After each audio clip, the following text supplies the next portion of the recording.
Hello everybody and welcome back. It's me, ChipZ.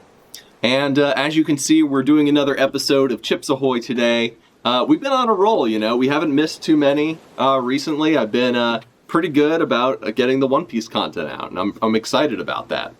So we didn't have a chapter last week, but the chapter before, oh boy, it was a rough day for us kid bros out there. But look, we're gonna make it through, man. Jika, he's coming back. Jika's coming through. If the sun god Nika can make it through God Emperor Kaido, then surely my boy, the damned one Jika, will survive getting slapped by Shanks. So let's hope so. Let's fingers crossed, bros. Fingers crossed. Is the first page of this chapter going to be fucking Kid rising out of the sea in glorious triumphant fashion, bringing all of his comrades with him as the metal from the ship kind of gets morphed into like a fucking Megazord, and then he destroys Shanks where he stands. Fuck it, man. I guess we gotta find out. So, no. But yeah, so last chapter, obviously, not a lot of like Egghead stuff, but it was a big Kid and Shanks chapter. We seem to have gotten what appears to be a resolution. I don't know if it's the resolution to that conflict, but it's definitely a resolution to it. And yeah, man, Kid was gonna do a lot of damage. That's a lot of damage, and we know our boy Shanks does not like it when people fuck with his homies, when people fuck with his weak friends. So, he won't fight hard or defend himself from a boastful, loudmouth fool, but he will absolutely decimate an up-and-coming youngster who Shanks conveniently defended from Green Bull back in Wano, in order to absolutely just fucking destroy the Kid Pirates and their dreams and send them down to the ocean's floor. So obviously, it was a tough chapter for us kid bros, and I'm still of the opinion that, like, after talking about it for 2 weeks with people, I'm personally still of the opinion that Kid will maybe not come back stronger, but I suspect he will be involved in the Elbaf arc, similar.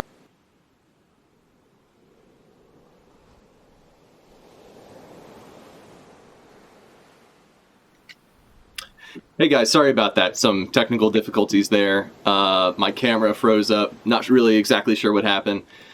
I've been having so many fucking technical issues today. So like the moment, my computer's been working fine. Like I don't know if I've mentioned this on stream before, but I basically built a desktop last year for the purposes of like streaming and gaming and shit.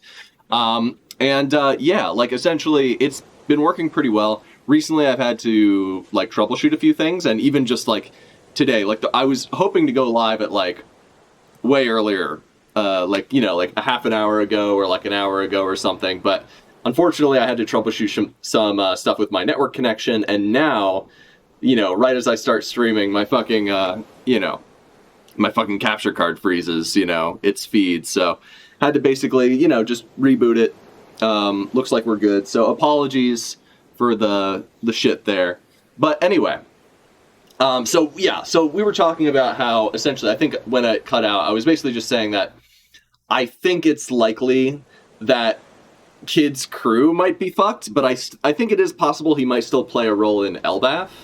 But who knows, man? Like, is he dead? I don't think so, I think it's more likely that my boy Kaido and Big Mom are dead at this point, but I would be surprised if Kid was, like, just downright dead. Like, the moment that he just had is very similar to the moment that Luffy had with Kaido, and obviously Luffy has more plot armor and a greater level of general importance to the story than Kid does, and obviously, it was a tough chapter, because basically Oda just fed Kid to Shanks. He's like, here you go, served him up on a silver platter, put him up against the strongest guy in the series, basically, at least that we know of. Obviously Eam or Blackbeard might be stronger, but it was not, there was very few, there was really no way that Kid could have made it out of there, looking much better. I mean, it would have been nice if he'd been able to maybe, like, observation hockey Shanks' attack and be like, you know, and be able to like actually fight back for like a few minutes or like a couple seconds at least. The tough thing is like Kid and Killer both getting taken out with the same attack, when we know that they're like have been portrayed to be rather strong up until this point. So yeah, it's a little disappointing for us Kid bros, but I think Kid and Killer, at very least Kid, will make a return to the story. Who knows if it'll be when they go to Elbaf or later down the line. I suspect it'll be when they go to Elbaf. I suspect he might have like a similar role to someone like the way Bonnie is this arc. Like, we haven't seen Bonnie's crew because I think Blackbeard just killed them all like at the end of pre-time skip. But who knows? It's hard to say. Like, we know she had that run-in with Blackbeard where she basically got, you know, where he was gonna fucking sexually assault her, basically. Blackbeard's not a good person. But anyway, so without further ado, though, we're gonna get into 1080 here in a second. I just want to say, there's just spoilers fucking flying everywhere. Like, Twitter was a fucking madhouse of spoilers. Like, people not, you know, would just show like panels from the chapter, and the chapter's been out since like this morning or maybe last night. But basically, like, it was impossible for me to avoid certain things, and like, I don't know what happens exactly, but I know that we're going to be. I'll tell you what I've been, as I normally do if I get spoiled to something, because obviously this is supposed to be like a blind reaction, or, you know, my first time reading this content, right, this material. But because of this situation, like, I'll just let you, as I normally do, I'll let you guys know what I've been spoiled to when we get there. But essentially, if you couldn't tell by the title, I know that we're going to be seeing some Hachinosu stuff. I know that, and, you know, spoilers to anyone who's like reading it along with me, if you are. But we know that that this is going to be some that, you know, looks like GARP might be showing up. So, but beyond that, I don't really know much at all. I've seen a couple panels, but it's also hard to tell like what's real and what's not. Apparently, like a color copy of the chapter came out before the regular copy, like before like the TCB cupboard scans copy. So it's kind of hard to say, like, for me, like, I breezed past a few panels just like while scrolling Twitter, and I might have, it's hard to say like what exactly is going to happen. Like, I really don't know. All I know is we might be going there to Hachinosu, which is exciting shit. If that's the case, that's really cool. Anyway, so chapter 1080, the legendary hero. Let's get fucking into it without further ado.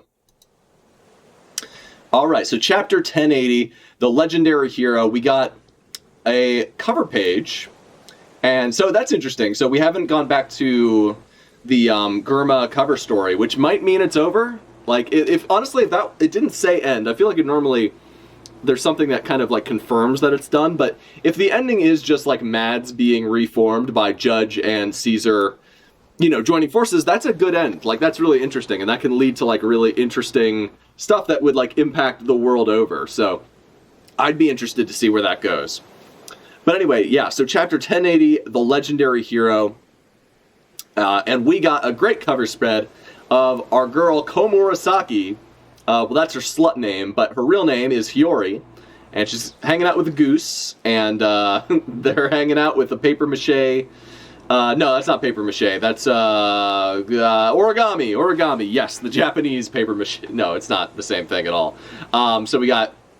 Oh no, it's not a goose. It's a crane, because she is the crane is the symbol. The crane and the moon, I think, are the symbol of the Kozuki. Like a crescent moon and a crane are like their symbols. And then we got our boy, Kappa boy, over here, whose name I'm blanking on. Kawamatsu. It's right there. Kawamatsu's here. He's looking derpy as usual. He's a lot. So I've heard that he's a lot of people's like favorite scabbard. He's probably like my least favorite scabbard, to be honest. Like, he's the Chopper of the scabbards, as I see it. Like, he's like the cute, like, mascot guy who really didn't do fuck all in Act 3 of Wano. And like, I still don't understand, like, why did Oda not give him something to do? Because like, like every other scabbard, I feel like got at least one moment to shine in Act 3. So like, you know, obviously Kinemon had like dozens of moments, like leading the charge, having his funny moment where like he's like, oh, I got the port wrong, but you know, he led the charge. He killed Kanjuro. He, you know, protected Momo from Kaido in a cool way and, like, ran around with his, you know, butt half running around, his fucking feet running around like he did in Punk Hazard, which was funny. We had Kiku, who defeated Kanjuro once and, like, basically got her arm cut off, so, like, that was pretty cool. Defeated Kanjuro the first time, so that was awesome. And then we got obviously, Kanjuro was the traitor, he got a cool moment. Raizo had his one-on-one man's duel, his ninja duel. It was basically, I wonder, you know, now that I think about that. So Raizo took on Fukuro Kujo, the earlobe guy with the big head, right? Long headman. He beat him, but they just, like, held each other there and let each other burn. With, like, they used a paralysis jutsu on each other, so neither of them could move. It's like they were both Shikamaru from Naruto. But what was funny is that, like, it reminded me a lot of, in Naruto, and this is, like, minor spoilers for, I guess, like, the end of the Chunin exams for Naruto. So, like, I'm gonna hold my hand up. Which hand? I'll hold this hand up. When I'm, if you haven't watched Naruto and you don't want to be, it's a very minor spoiler. I'm not going to, like, go into details, but, like, if you want to, like, mute the video or whatever until I'm done with the minor spoiler, I'll put my hand down once I'm done. So essentially, I wonder if the Raizo versus Fukuro Kujo, like, paralysis lasting, like, 20 plus chapters or whatever, like the longest fight in the series, right? I wonder if that was supposed to be, like, a joke at the expense of that scene, of that thing in Naruto where, like, the third Hokage and Orochimaru are kind of, like, just in a stalemate, where, like, Orochimaru is trying to, like, suck his soul out, third Hokage is trying to suck out Orochimaru's soul, and Orochimaru is trying to, like, you know, pull his sword through, you know, with it, like, telekinesis or whatever, through the third Hokage's, like, body or whatever. This makes me, like, that, you know, that would be a funny reference, and I've always wondered, like, is that what that's a reference to? But anyway, that's spoilers over. That would be funny. I think that would be funny. But who knows? Who knows if that's what Oda, like, meant by that, or if he was just making, like, an unrelated ninja joke. It might have been a Naruto joke. It's hard to say. So obviously, like, Raizo got his one-on-one with Fukuro Kujo. He got to, like, basically save everyone from, like, the flames that were about to, like, engulf Onigashima, which was really cool. My thing is that Jinbei helped him disperse his store of water to, like, all parts of the fucking thing. And, you know, Jinbei had just joined the crew, kind of, like, officially at the beginning of Wano Act 3. So, like, I guess he kind of needed a moment. Like, he obviously got his fight with Who's Who, but maybe Oda just wanted to give him, like, one more cool moment, since he didn't get to, like, fight, like, Jack or something, right? And, you know, fair enough. Like, I feel like he kind of, like, a lot of people were saying at the time, if Jinbei had gotten the Jack fight, Jack would have actually got to fight, and it would have been cool, because they're both fishmen, right? And I'm sure Oda must have been playing around with that idea, because, like, why else make Jack a fishman? But, because it's not like it applied to his fighting style at all, it just allowed him to survive the fucking Zunisha attack. That was stupid, yeah. Jack was, like, poorly handled. I like Jack, but he is a poorly handled character. At least the way he was handled in Act 3, I thought was really poorly done. But I feel like this guy, Kawamatsu, is the one, because, like I said, all the other scabbards in the arc, including fucking Izo, got to take out, like, a member of CP0 and be a cool guy, you know? So, like, Kawamatsu, I think, needed it more than Jinbei did, because he literally did nothing in Act 3. Literally, even fucking, the Yakuza guys, like, the main Yakuza guy who trained Luffy, even he got a moment in Act 3 of Wano, but Kawamatsu just got nothing. So, like, that's kind of why he's my least favorite, is because Oda clearly didn't think he was important enough to give him anything to do. And he could have been the one, he's a fishman, he could have been the one to do, like, the water, like, dispersal that Jinbei ended up doing, you know? So, I don't know, I think it's kind of a missed opportunity that he didn't do that, because that would have made me, like, when Raizo saved everyone with his Wild Water Kingdom attack, I was like, wow, Raizo, like, I sure am glad that the Minks sacrificed their entire country to save this man, because he literally just saved, like, the entire, like, Allied Forces army, you know? So, like, it felt like this guy, I liked his little, like, backstory with the fox, but that really didn't amount to much at all. I guess it got them weapons, but beyond that, like, it was cute. It's not, like, this guy is not useful, though. He's he didn't do anything like Momo was way more useful than this guy. Like what's his face? Like Denjiro literally like killed Orochi, you know, like finished him off. Fucking what's his name? Fat guy, Ashura saved them all from Kanjuro's blast and sacrificed himself in a cool way. And like, yeah, I don't know, like literally all the other samurai get at least like one cool moment in Act 3. And Kawamatsu just didn't get anything. So like, I don't have a lot of goodwill for this man right now. I don't hate him, but you know, that is just personally how I feel about the guy at the moment. So, but a lot of people just really like him because he's got a cute backstory and a cute design, and I can understand that.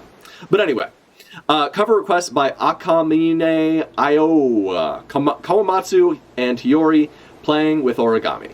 It's cute, and these guys, you know, one thing I do like is their relationship, and it's interesting that that Hiyori had kind of like two, like sort of surrogate father figures. Like it started with Kawamatsu, who like saved her from like the burning castle, like, you know, Odin Castle or whatever, which is a dope name for a castle. It's cool that he just named his house after himself. Like if I just named my my apartment, you know, Chip's Chip Castle or something. White Castle.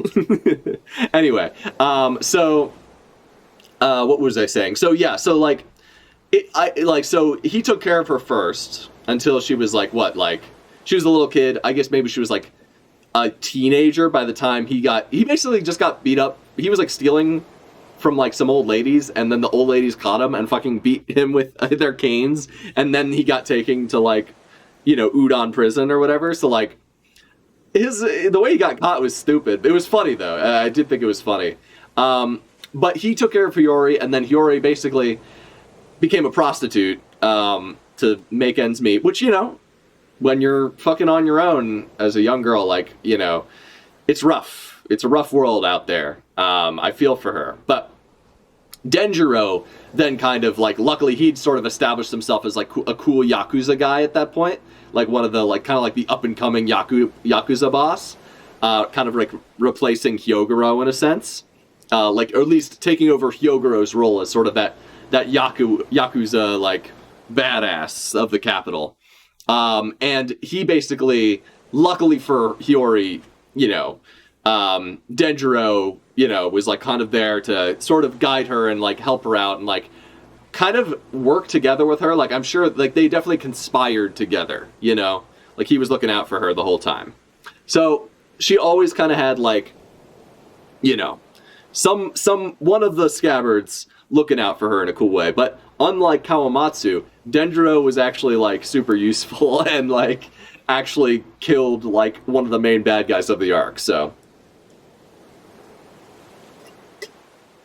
though I still would have preferred if Denjiro had been the bad boy. If he could have literally had the exact same backstory, but I feel, and he could have even been the one to finish off, like honestly, so much of his arc could have been the same, but I still would have liked if like he had ended up being like a bad guy for like a little while, or an antagonist in some way, to allow Zoro to get a fight with a samurai, because like he was built up so much in Act 2 to be like kind of like Zoro's equal, kind of, or at very least like he held off Zoro when Zoro tried to fight, tried to kill Orochi. So, you know, there was, you know, I'm still a little bummed that Zoro didn't actually get to like actually fight like a real samurai, but I mean he got a little fight against Kyoshiro, but Denjiro or whatever his name is, but like it is what it is. All right, fuck Wano. Why are we talking about Wano? Let's get into the chapter proper. All right, and just as I said, this is something I was spoiled to. Hachinosu, the pirate island. I knew we would be cutting to Hachinosu at some point in the chapter. I didn't think we'd just be like starting off there. I assumed it would be like last chapter, where we start in Egghead, get some developments there, and then move away. But looks like Oda might be inverting that. Maybe we'll get some Egghead at the end of the chapter, so who knows? Egghead's been like a really interesting from like a arc structure standpoint, just because it's cutting around way more than pretty much like any other arc ever has. You know, usually you get the cutting around like either at the beginning or the end of an arc. Sometimes like right in the middle of like a saga.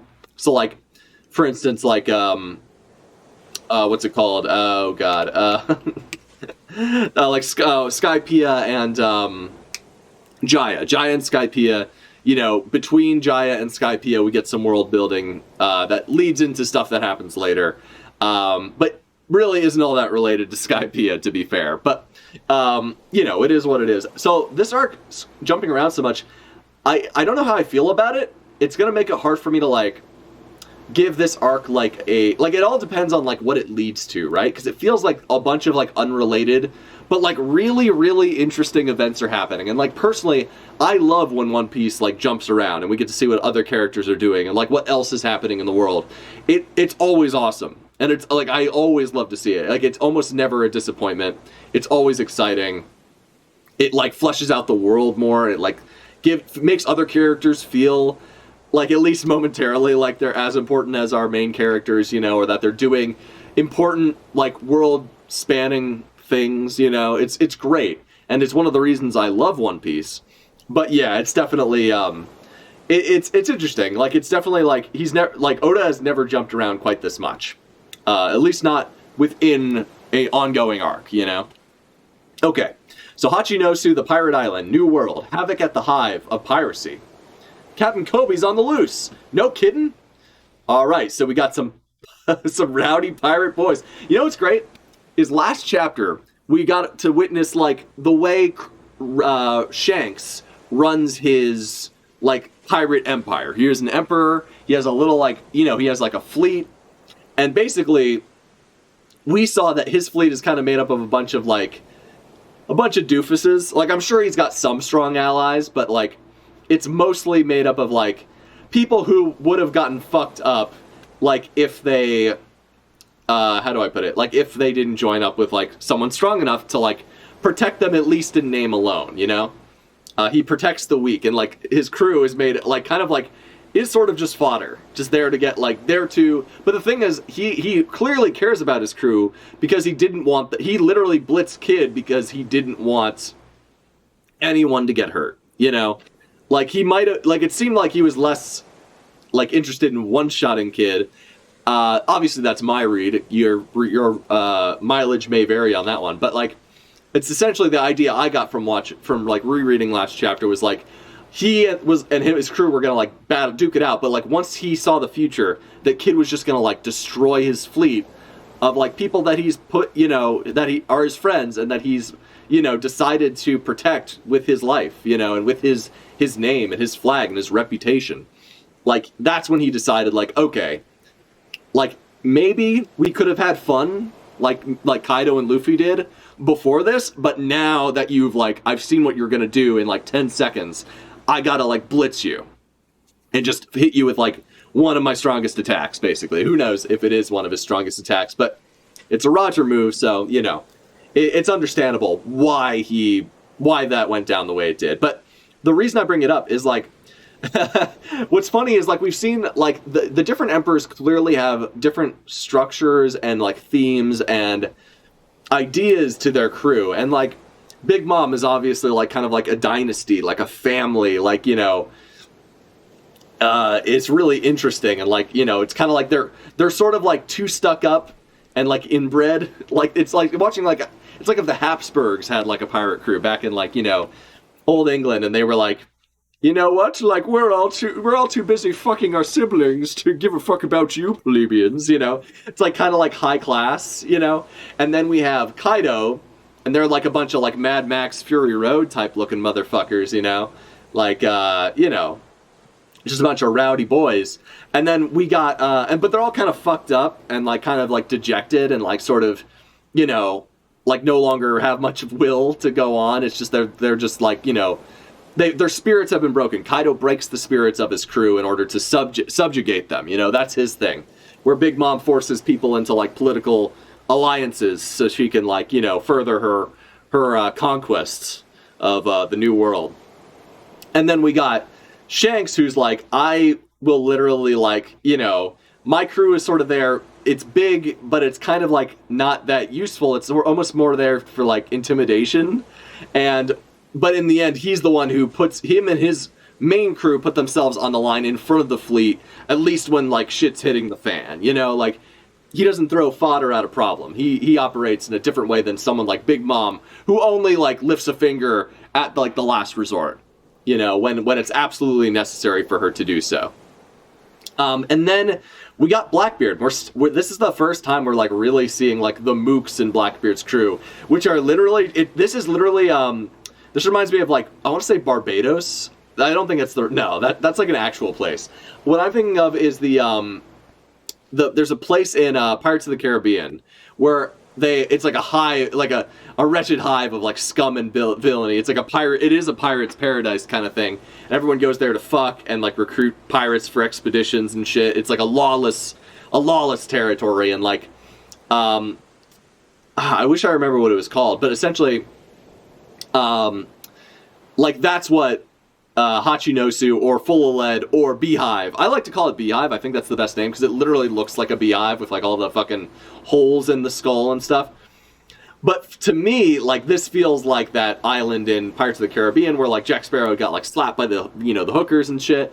But essentially, like, this feels similar. It's like this is just a wretched hive of, like, a bunch of people who just want to run wild, you know? They're like, we're fucking pirates, and we are pirating it up over here. Like, we got, you know, fucking Captain Ahab over here. We got Mustachio. We got, you know, Rowdy Fucker over here. Like, these guys are just looking for any reason to, like, fuck shit up and, like, cause a fucking ruckus. Bunch of drunkards and brigands. I love to see it. That's awesome. Like, that's very appropriate for someone like Blackbeard. You know what I'm saying? Then the Commodore's got no claim on him. His bounty's up for grabs. Interesting. So now they're going through that. So, oh, and he's got, like, a wench on his wrist. There we go, buddy. There we go. I like this guy over here in the right-hand corner. The guy who looks like Captain Hook, but without the hook. That's awesome. Then the Commodore's got... Okay, so Kobe's escaped. And that means he's no longer, like, protected by the Commodore. Now, like, the laws of Beehive are that, like, it's every man for himself. Like, you know, to the winner go the spoils, essentially. Which is awesome. How much do we get for killing? Don't ask me. Cross Guild's footing the bill. So these guys are all, like, trying to get some money for killing a Marine hero. And Cross Guild is going to pay them good money. So these guys potentially could, like, Blackbeard could have a fucking, not a mutiny on his hands. I love that Blackbeard's title is Commodore as well. That's cool. That's it. I think that's probably what Blackbeard was called, like, as the historical figure. But it's, you know, I haven't done as much research on that, so I'll get back to you guys on that one. Cross Guild's footing the bill. So these guys are just about to jump ship and go to Buggy's Cross Guild to get some money for killing a Marine, or at very least they'll go there, cash their checks, and come back here and get wasted and spend it all on fucking drugs and alcohol and women and stuff and whamming. All right. Anyway, let's move on. I've got his collection ticket right here. The payout is huge. Oh, this guy's great. I love the design of these pirate boys. He's got a cool tattoo. Is that a tattoo or just like a cool shirt? Looks like a tattoo. It's got like a water tattoo. Looks like Arlong's kind of. The payout is huge. Spit it out. How much does his head win us? He's a 5-star bounty. Damn. So it's kind of like what's his name did? What's that guy's name? Dressrosa guy. Don Flamingo. He kind of had like the 5-star, like the 3-star, the 2-star, and the 1-star, and like the, you know, Usopp was the 5-star criminal essentially. He's a 5-star bounty. Each star's worth a chest of booty. So he's worth around 500 million. It's okay. So now I wonder if this is like Oda's way to like power scale Marines, because he does like to kind of use. I know everyone. The thing that everyone always says is that bounties aren't power levels, but guys, like I like, not technically speaking, but Oda, at least in the New World, has started to use them as such. Like when someone is like a billion berry bounty or like a 500 million berry bounty or like this or that, like when you introduce like a billion berry bounty guy, you're like, okay, that guy's gonna be fucking strong. He's gonna fight like a main character, right? Like he's, or they're gonna try to like avoid him because he's too strong, you know? Like, so that's clearly what they're doing here. They're clearly, you know, like, Oda is clearly trying to be like, Kobe is at the point where now, pirates have ranked him at 5, like, the Cross Guild has ranked him, listed his bounty as 500 million, which is what Luffy was back in after Dressrosa. So, like, that's how strong we're supposed to think Kobe is. Like, maybe not Gear 4 Luffy, but, like, up there with, like, the Luffy that fought Doflamingo in Dressrosa, maybe before going Gear 4th. So, that's interesting. And, like, I'm not trying to be a power level idiot, like a power level head. But, like, we just gotta, like, you gotta see through Oda's game here. Like, this is a bit of a hacked moment. Kobe is being power scaled by Cross Guild. It's a convenient way for Oda to compare Kobe to similar characters in terms of strength. Or be like, this is how strong, Kobe is seen in the narrative, essentially. How dangerous, or whatever. So the average Navy captain only fetches a single star. So that's interesting. So despite being a captain, he is a 5-star guy. Because he's a dangerous boy and a hero man. Wait, hold up. Is this skull head talking? Oh my god, the skull head is talking. Did Big Mom give him a part of her soul? What the fuck? I'm feeling a tickling sensation on the left side of my chest. What the fuck? So wait. Is this... Okay, hold up. So back in Wano, there was the... Onigashima was like a big skull, right? And I remember a bunch of people were like, oh, maybe it's the fucking skeleton of the... Or like the skull of the continent puller, who was like the... Ours was the descendant of like a continent puller or something. Maybe this is that. I don't know. This looks like a weird like stone abomination. I'm not even sure... Like, is it Pika's powers? It could be Pika's powers. Like, we know, Pika was on Dressrosa, and what's his name? Burgess was on Dressrosa, and we know Burgess wanted to steal Luffy's powers. So, it's hard to say. Like, who knows? Maybe that has something to... Maybe it's Burgess? I don't know. No, Burgess has, like, the fucking Macho Man fruit. So maybe he gave Pika's fruit to somebody else? I don't know. Who knows? Like, it could just be a fucking... thing animated by something like Big Mom's Devil Fruit, may be different. I like that this fucking giant skull has a bandana. I did not expect this boy to talk. Onigashima would have been so much better if the skull in Onigashima had talked. Absolutely.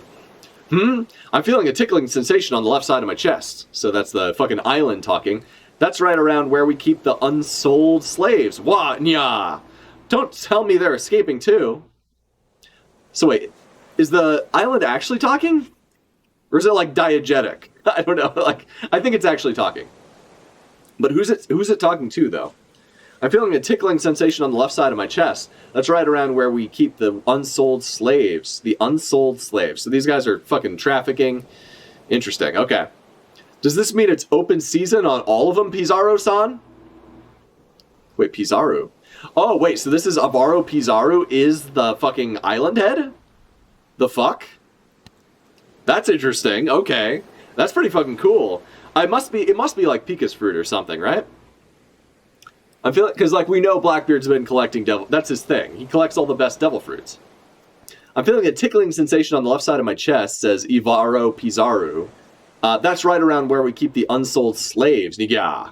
So that must be where Kobe is. Don't tell me they're escaping too. So maybe he's trying to get the slaves out of there with him. That's cool. Good on Kobe for trying to do something.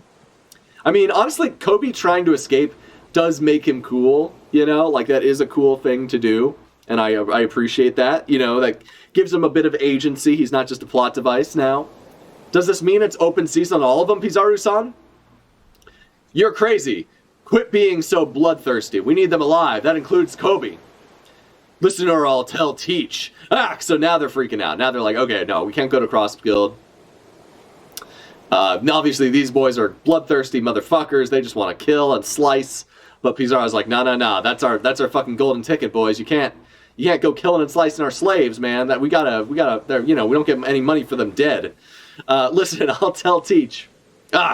Is that voice coming from the rock face? So now Kobe. That must have been what Kobe just said. Huff, huff. They know we're here. Let's hurry. Okay, so Kobe's trying to get the slaves out with him. He's trying to escape. Ooh, we got a 3-armed. We got a long neck. A mink. We got a fox mink with a fox tail, looking cute. Foxy Mink. So we got Kobe, he's running, he's trying to lead everyone with him. We wouldn't have made it this far without you, Captain Kobe. So Captain Kobe, the hero who saves civilians, that's what he's trying to be right now. It's good. I like seeing him in that role. Good on you, Kobe. Good on you. Appreciate you. Please keep going. I'll act as a decoy and keep them busy. Thank you. You're the best. Huff, huff. Don't lose track of Kobe. Hunt him down. So everyone's like, he's a saint. But if he was a saint, he would just take you all back to Mary Joas with him. Hence the saint title. Okay, no. I think he does. So Ivaru Pizarro's got like a badass power. Wow. So we're actually seeing like these guys in their powers. That's fucking cool. Is it Pika power? But now he's like appearing in wood, so maybe not. You could just catch him yourself, Pizarro. Shiri of the Rain, an invisible man who ate the clear fruit. Nice. Okay. Corrupting King, Avalo of I know it's Avaro Pizarro, but why L's and R's in Japanese? Get your English straight, Oda, Hacta. Anyway, Corrupt King, Ivaro Pizarro, an island man who ate the island... Wait, an island man who ate the island fruit? So wait, is he Hachinosu? That's confusing. I don't know, that can't be. That can't be right, because Hachinosu has been around since fucking Rox's day. So wait, I wonder if... So Corrupting King, Ivaru Pizarro... so he's just like sentient island. So just Pika, basically Pika on steroids is what it sounds like. Just like the better version of Pika's fruit, potentially. Which I think was like the Earth fruit, but I'm not sure. Nah, Cheech always gets pissed at me for causing too much damage. So that's interesting. So, Blackbeard's like, listen, man, you're going to just fuck this shit up if you try to catch him yourself. So just let the mooks do it, please. Yeah. So... Are these going to be the opponents for fucking Zoro and Sanji? Are we seeing Zoro and Sanji's opponents right here? Possibly. Although Ivaru Pizarro is looking like really scary. Like he's now like an actual dangerous person. I assumed he was like the Usopp of the crew because he was like being like, I should be captain, I think is what he was saying last time we saw him. So I don't know. I didn't expect him to be this, like, intense. Like, he's actually, like, a scary dude now. He has, like the scariest power on the entire Blackbeard Pirates crew. Maybe, like, Teach is obviously, he could sink an island because he's the fucking Gura fruit user, but we know about that, so, the Quake man. Okay, so we got a floating man on a bubble. Then can I go? So we got a guy coming out. Oh, this is Vasco shot? Is he the bubble man? Blows bubbles? That'd be kind of cool. That's a cool power. So we got Vasco shot. He's floating around. Then can I go? What do you have in mind, Vasco? If I burn the town down, there'll be nowhere left to run. So Vasco's just a drunk idiot. Okay, that's funny. Heavy drinker, Vasco shot. A booze man who ate the glug fruit. Oh shit. So he's floating around on his fucking booze bubble here. That's a fun power. I like it. Oh yeah, that's a perfect plan. Only thing is, all that fire damage would still piss off Teach. So maybe he can burn down the town by like doing like he's like a big gourd. So I don't know if you guys played Sekiro, but in Sekiro there's like a guy who drinks from like a gourd and then like I guess this is what like fire breathers do, like the performers and stuff. But I guess they drink something that then allows them to like must have like fluid in it that allows them to then like blow it out their mouth and like it just creates like a stream of fire. So he must have a similar attack. And there's a guy in Sekiro who can do that as well. So that's cool. Glug. Okay. So I thought it's interesting because I thought this man San Juan Wolf was going to be the biggest guy on the crew. But no, it's actually Ivaru Pizarro in terms of just like this. One thing I love about Blackbeard's crew is they're all just like fucking huge. They're all just scary and oh, this is awesome. I'm already loving these guys. Like personality wise, they are already so funny. Like we got Pizarro who just wants to like You know, he's too drunk to think straight. We got fucking Shiryu, who's like edgy as fuck and a weird sex creep. We got Ivaru, who's kind of the taskmaster, the wannabe captain, who's kind of like, you know, making everyone do their job, you know, or at least do his job. Oh yeah, that's a perfect plan. Only thing is, all that fire damage would still piss off Teach. Glug, glug, glug, glug. They only just patched up the damage from the Rocky Port incident. So, interesting. Okay, so getting more Rocky Port stuff. You know, we know Kobe was involved. We know Law was involved. Law apparently captured by Blackbeard. Maybe we'll see him this chapter. Who knows? I mean, he might not be captured, but he's probably captured. He's probably captured. If he's not dead, he's definitely captured. So, okay. They only just patched up the damage from the Rocky Port incident. So, that happened like a year ago or something. So, it's interesting that they only just finished patching the damage for that. Will I do a better job of it than Wolf? San Juan Wolf. Oh, yeah. Glug, glug, glug. That goes without saying. So, Wolf's just taking a nap. That's cute. But he's like lying on top of like half the town. So Wolf's just, you know, he's got a cool cape. I like Wolf's cool cape. That's pretty cool. The colossal battleship, San Juan Wolf. Even though Wolf isn't even like bigger than, I mean, if Ivaru has the island fruit, he could potentially, him and Wolf could have like a kaiju battle, which would be pretty fucking cool, potentially. The colossal battleship, San Juan Wolf, the giant who ate the big fruit. I hate, okay, fuck off, Oda. The giant who ate the big fruit. Eat a fucking cock, you idiot. So, okay, I gotta be real.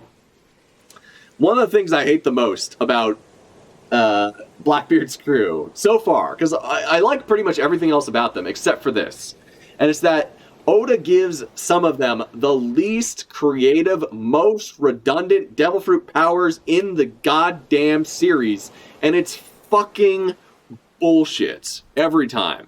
So, I remember, I think I read in SBS that San Juan Wolf, because everyone just thought he was like a big, like super giant or something, like a Oz, like Orz's descendant kind of thing. But no, he's eaten the big fruit and became a gigantification man.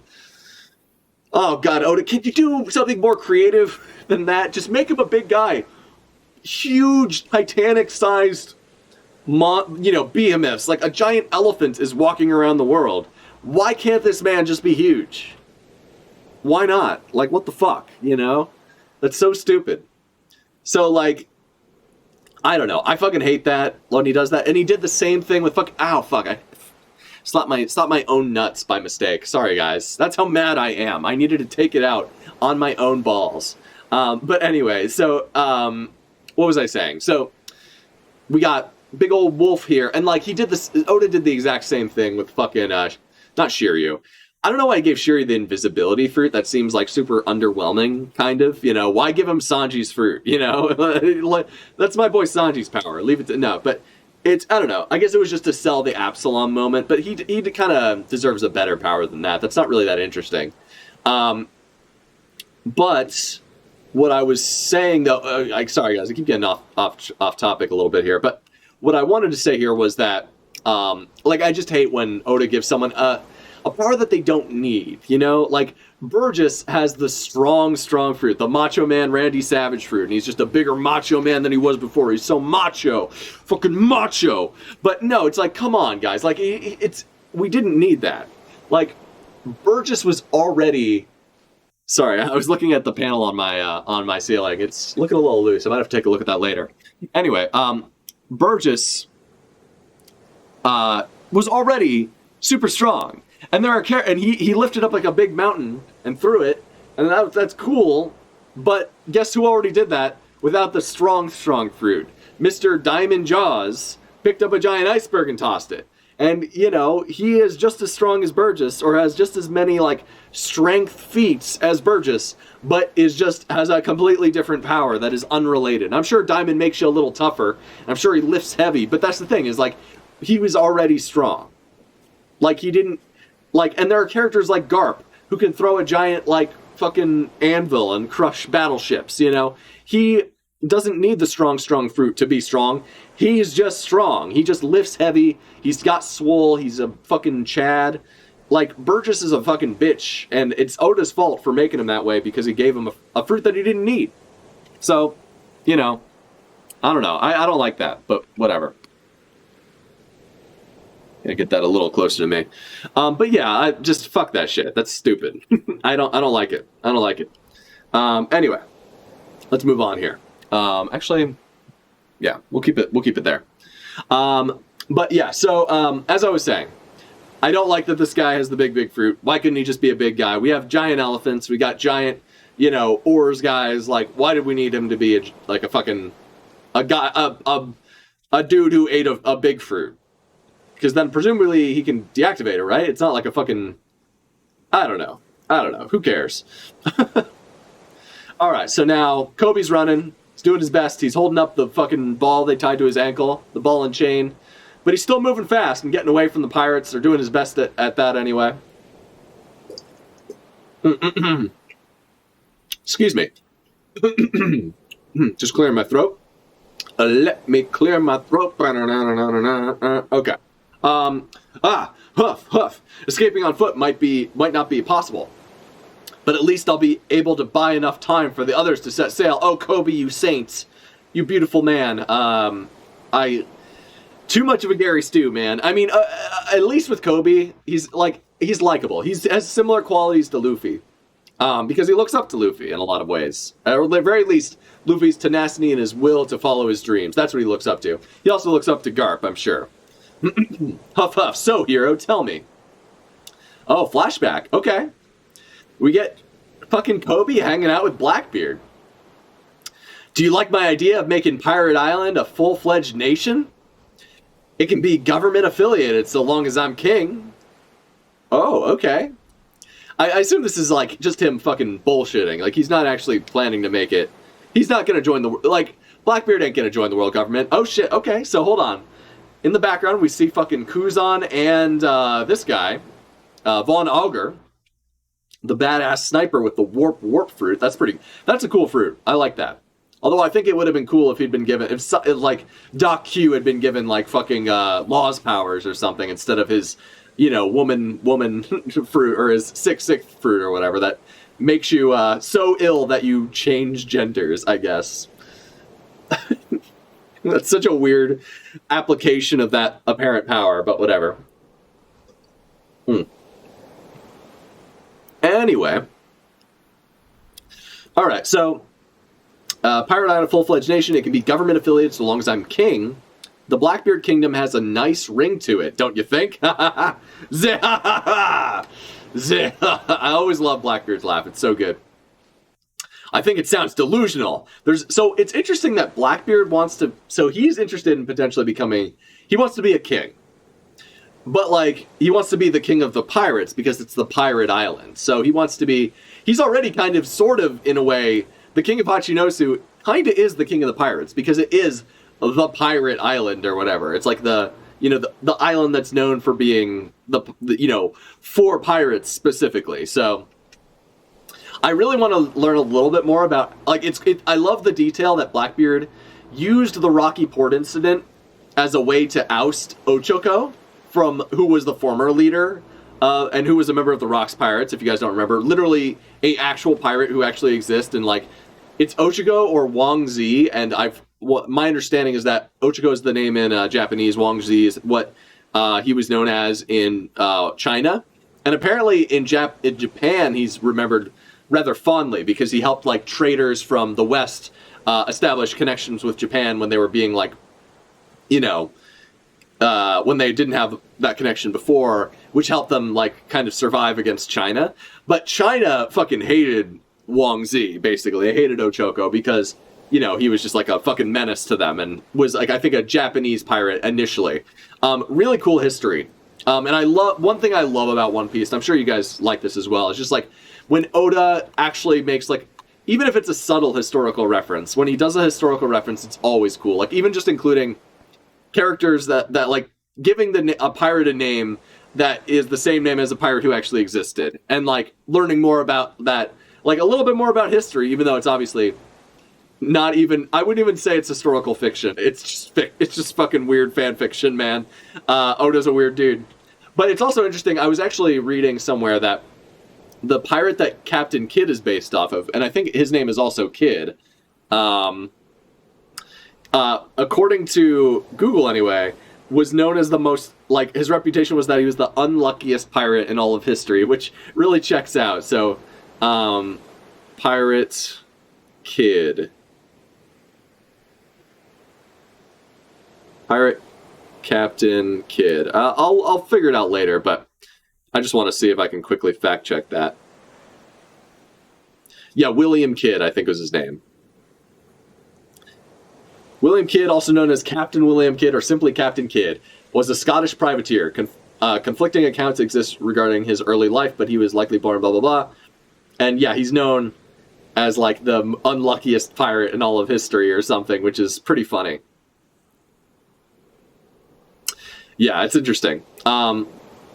But yeah, so that kind of, it's funny that like maybe Oda read that somewhere. It's like, I'm going to have, and he just decided, like, I'm going to have Kidd die in the most embarrassing, horrible way and just continuously get shit on throughout the entirety of post-time skip One Piece. So, good on you, Oda, for making that historical reference and also making Kidd job to be historically accurate. So, good on you, buddy. Okay, so for whatever reason, this guy, so Blackbeard doesn't even mind being affiliated with the world government. That strikes me as odd, because he's always struck me as the guy who is, like, the most, like, yes, he is, like, trying to, you know, he's kind of, like, short-sighted, I assume, in some way, but he's also, he's lucky like Luffy is, but he also fucks up a lot like Luffy does. And what's always been interesting about him is that, like, he's like the pirate who seems like as freedom-pilled as Luffy. But here he's like, it can be, he's willing to be affiliated with the world government if they just leave him alone, I guess, is what's being implied. But maybe he's just fucking around, I don't know. And so Kobe says, I think it sounds delusional. There's no way they'd acknowledge a country of criminals. Come on, it ain't nice to piss on someone's dreams. Okay, well, Blackbeard's looking funny. Funny as fuck right here. I love this. This is a great panel. I fucking love this. Besides, I'm keeping you alive to be a bargaining chip against them. Interesting. So he's doing the exact same thing that York is doing right now. It's fucking crazy. Some people were speculating that York might, like, end up joining the Blackbeard Pirates. Because, like, if you think about it, we know that a Blackbeard ship is headed to Egghead right now. A lot of people thought either, you know, Kuzan might be on the ship, which would be cool. It'd be cool to see him get sort of, like, into the mix. And we know that he's, like, kind of, like, a good dude deep down, you know? So, like, it'd be interesting to see the way he interacts with the Straw Hats, potentially Kizaru, because he's on his way. Like, that would be an interesting, like, monkey wrench to throw into things. But it's also possible. So, like, Luffy and the gang are going to take at least a few of the Vegapunks with them. You know, probably at least main Vegapunk, Stella. But yeah, I don't know. Like, it'd be pretty crazy if, like, because the Vegapunks are all being targeted by the world government right now. York has CP0 agents, or CP, you know, Cypher Pole agents, you know, in her basement, basically, to use as a bargaining chip. And she also needs the Stella for some reason. Who knows exactly why. But it would be interesting if she couldn't join the world government. Her and Blackbeard seem to have very similar goals, where Blackbeard doesn't really care about, he's like, yeah, I'll be affiliated with the world government if they, you know, fucking let me do my thing. That's kind of crazy. I never expected that to come out of Blackbeard's mouth. He always seemed like the guy who wanted to, like, my perception of the guy was always like, he wants to tear it all down. Like, he's like, he wants to be king of the world like Rox did, that type of shit. And maybe that is his real goal, but, like, yeah, I don't know. I guess maybe he's trying to play the long game, or, like, maybe he's trying to lure the world government into a peace talks, that way he can, like, find out, like, about Eam and fuck shit up and get access to an ancient weapon or something. That'd be kind of interesting, actually. Because clearly him and what's her name, York, seem to have very similar goals. So, very interesting.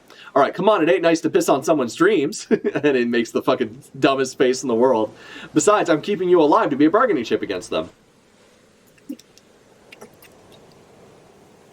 That might be the goofiest Blackbeard's ever looked in a panel. I love it. I love that about him. The Navy and the government would collapse before they roll over to a cowardly terrorist like you. Damn. Also, you're wasting your time. I'm a member of SWORD. Oh, shit. And, okay. So, this guy... I've been suspecting for a long while that, what's his name? Kuzan was in SWORD. Because Kuzan, obviously, has a lot of things in common with other members of SWORD that we know about. So, like, for instance, we know Drake was in SWORD. We know Kobe's in SWORD. Like, and they were, like, and specifically, pirates who are undercover are presumably the ones who are in SWORD. Like, they're the good guys of the Marines trying to, like, do undercover stuff to sort of, like, you know, it's like the Marines have their own, like, intelligence division that is SWORD, and, like, maybe it's, like, kind of like a counter to the world government having their own intelligence division, Cypherpol, you know? It seems like SWORD is kind of like, maybe, who knows when it was founded, it might have been around for a while. It feels like a secret society within the Marines made up of, like, the cool guys who are actually, like, good and have, like, the good sense of justice, you know? They want to help civilians and, like, not kill all civilians like a Kainu, you know? That's always what it seemed like to me. So Kuzan hearing that he's in SWORD, like, he might just not know about Kobe, because Kobe's still a young up-and-comer. He's only got a few years in the Marines. I gotta say, Luffy's eyes are looking more and more like, Kobe's eyes are looking more and more like Luffy every time we see him. And it's cute. I actually like it. Like, Kobe has a similar air about him to, like, old-school Luffy, and I kind of love to see that. The Navy and government would collapse before they... Okay, so that's what he already said. Also, you're wasting your time. I'm a member of SWORD. So he told fucking... Maybe... Okay, so before I move on, why the fuck would Kobe mention the name of the secret government organization that is supposed to, like, let people know, you know, basically, like, it's, like, secret even within the Marines. You need a code word to, like, contact somebody, to contact another member. So, like, it's crazy that, like, he would just say the word SWORD to fucking Blackbeard and potentially give up, you know, give up the goat for Kuzan, you know? He might be fucking Kuzan over, because it's possible that Blackbeard doesn't know anything about SWORD, because Kaido sure didn't. You know, Drake was just... I mean, I guess they figured out that Drake was a traitor before the raid, but who knows why, like, or how they were able to determine that, or when they were able to figure it out. Maybe they just intercepted his phone call with Kobe. Who knows, you know? But, you know, Drake had a deep cover mission. I'm going to go out on a limb and say it's most likely that, like, Law's mentor, Corazon, was also a, you know, like a member of SWORD, because he was in, like, a deep cover mission as a member of the Marines, working with his contact in the Marines was fucking, what's his name? My boy, Big Sengoku, yes. So, like, the fact that, you know, that's like a very similar situation to what was going on with X-Drake. So, and obviously Kuzan, I'm predicting that Kuzan's also a member of SWORD, and I've predicted that in the past. Just because of the way Kuzan, there's no way he would, like, work for Blackbeard, like, just because he's like, Blackbeard's my Nakama, I love Blackbeard, you know? He saved me after a Kainu beat me up, you know? No, he's definitely doing some deep undercover shit, you know, for Blackbeard. And I love that Kuzan is being reintroduced to the story in this way. It's really, really cool. Also, we need to remember, like I've said, I've been spoiled with the fact that GARP shows up later in this chapter. And Kuzan and GARP go way back. Like, Kuzan looked up to GARP. Like, GARP was, like, his, you know, and they're friends. They're good friends, you know? So, we'll see what happens with that. Also, you're wasting your time. I'm a member of SWORD. So, yeah, so, exactly, Blackbeard, why would he say that? The only thing I can think of, if Kobe isn't just being a fucking idiot, is that he's trying to connect with Kuzan. Like, he's trying to be like, hey, Kuzan, you know, eyes and ears, buddy, like, you know, let's chat when I'm, you know, away from these guys. Like, you know, maybe you can give me a hand here, buddy.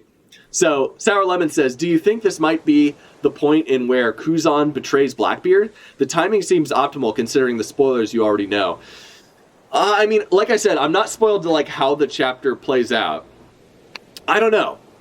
Like, it's hard to say, right? Like, I think that's coming. If it happens this early, I'd actually be a little disappointed. Like I want to see it go on for longer. Like I want to see Kuzan, you know, like I'm pretty confident that he's definitely like, you know, undercover. He's a sword guy. Like Kuzan's got to be a sword guy.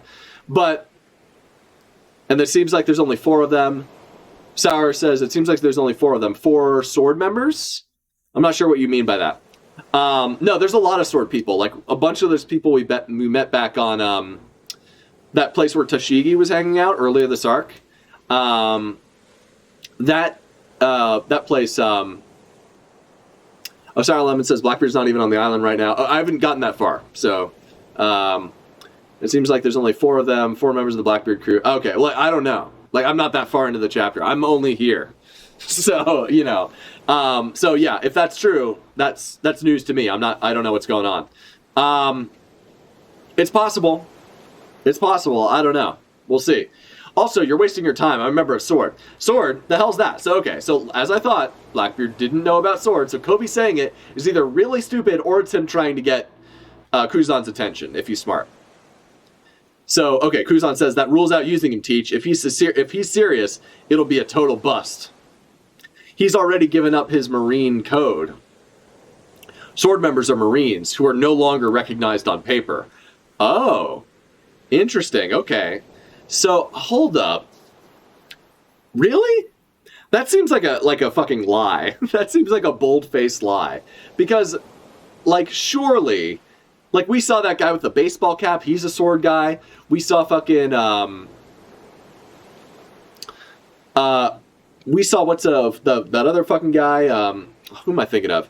Like, we saw a bunch of people who, like, Tashigi's probably in sword, like, Smoker's probably in sword, like, all of these guys are in fucking sword. Like, you know, Tashigi was hanging out with, like, one of the sword people. Like, you know, all these guys, you know, Kobe's in sword, like, fucking Helmeppa's in sword, like, you know, Kuzan's just trying to save his boy here.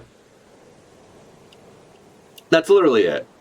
He's just trying to pull one over on Blackbeard. Blackbeard looks fucking great, by the way. His design, so good. Like, he looks way older now, but it fits. He looks like the real Blackbeard, which is fucking awesome. Sword, the hell's that? That rules out using him, Teach. If he's serious, it'll be a total bust. He's already given up his Marine code. Sword members are Marines who are no longer recognized on paper. So that means, like, the government doesn't value them, so he couldn't, like, use him as a bargaining chip. Like, he's basically like a... the government sees them as, like, a former Marine or a disposable Marine, I guess. But that doesn't make any sense. So, like, that's obviously a lie. Just because Kuzan knows fucking Blackbeard doesn't know about this shit, because it's a need-to-know only type of thing. Okay. So, interesting.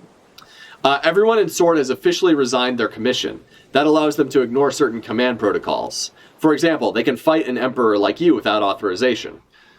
What? If this is true, this is fucking weird. That doesn't make fucking sense.